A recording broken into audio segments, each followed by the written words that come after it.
Trig limits part 2. So we had 2 special limits that you should remember. What's the limit as x goes to 0 of sine x over x?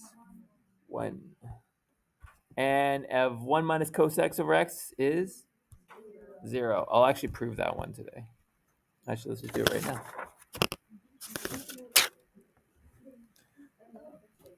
All right.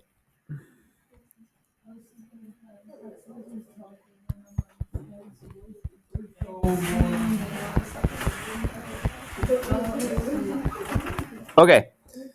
The limit of 1 minus cos x over x is x goes to 0. Let's prove that it equals 0. So, do we remember back to trig proofs in grade 12, which was just last semester? It was like a month ago, people. If you have 1 minus cos of x, I can't really do anything with that. But what can I multiply by that will generate a difference of squares? Yeah, you can multiply by the conjugate, right? And you can multiply top and bottom by that, because that's just 1. What's 1 minus cos x times 1 plus cos x? 1 minus cos x is squared. So in the top numerator, I get 1 minus cos x all squared. I'm not going to multiply the x in. I'm going to keep it separate from in the numerator. Or the denominator, sorry. What is 1 minus cos squared? Excuse me. So that is sine squared.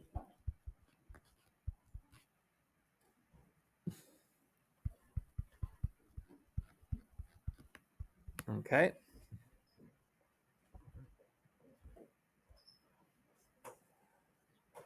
Now your whole goal when you're doing trig and trig limits, and you'll see later on when we do trig integrals and whatnot, is to make whatever we're dealing with look like something that we know.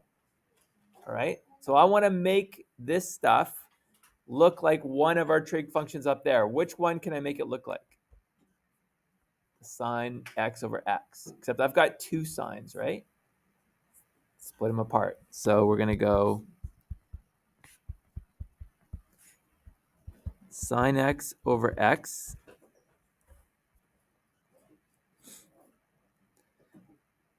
And then I'm going to take, so that's just one of those sines. And then I'm going to do split it. The other sine of x is going to be over 1 plus cos of x.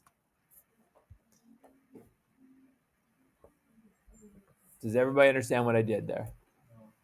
No. So there's 2, like this is like sine squared here is the same as like sine x times sine x, right?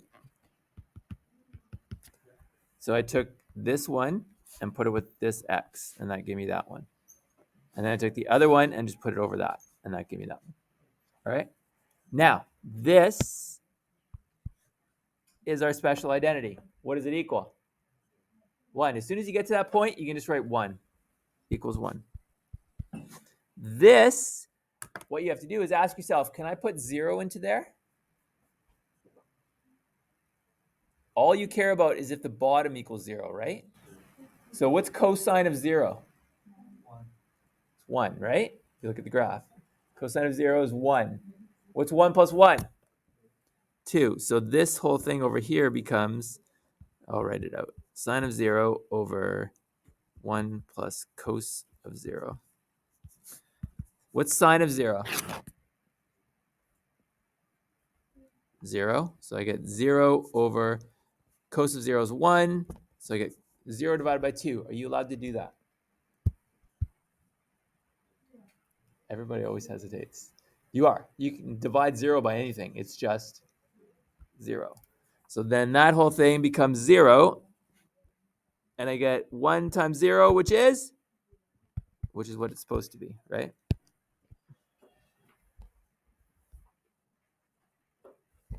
I told you, most answers are like 1, 0, negative 1, 2. Then 10.95, like the one I gave you right at the beginning. or 493 over 45. Okay. All right. So your whole goal is to make it look like one of the trig limits that we have. All right, let's do another one. What if I have this? The limit as t goes to 3 of sine t minus 3 over t minus 3.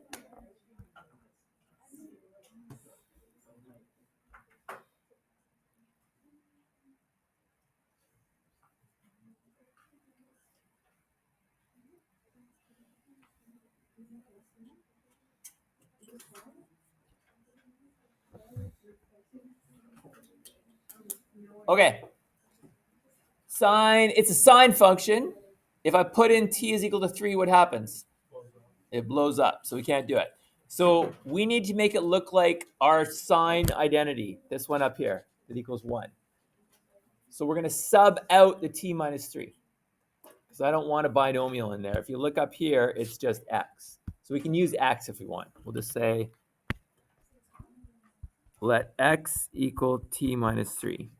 So if I do that, I then get the limit of sine of x over x. Now, we talked a little bit about this yesterday when we did the substitution. If I'm saying x is equal to t minus 3, and t is going to 3, what is x going to? Try it again. If t is going to 3, and x is equal to t minus 3, x is going to 0. Right? I just basically take this 3 and put it into there. What's 3 minus 3? So as t goes to 3, x goes to. So then the limit becomes the limit as x goes to 0 of sine x over x, which matches perfectly to our known limit. So then we can just say it equals 1.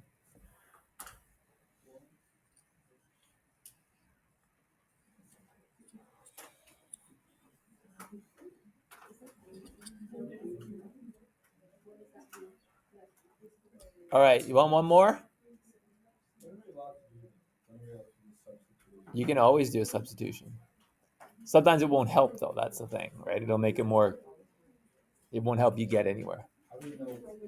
So you want to substitute this out because the big giveaway is that sine function. The problem is it's like t minus 3, t minus 3. That does, and t is going to 3. That does not match this, right? So you want to make it look like that. So that's why you sub it out using x or whatever variable you want. So now it looks exactly like our trig identity. That's the whole goal with trig, is to make it look like something that's on essentially on your formula sheet. And then you can use that to solve it. Okay? Is there a point to it? To get, oh, like limits, you mean? Yeah, you'll see in the second chapter. This whole second chapter is built upon limits. That's why we have to do it first. Actually, you could argue all of calculus is built on limits. Because how else do you solve it? Right? There's no other way to solve it. Because you can't get rid of the t minus 3 in there. So, calculus is all just about calculating the area under the curve. I'm trying to understand that. Well, we haven't even.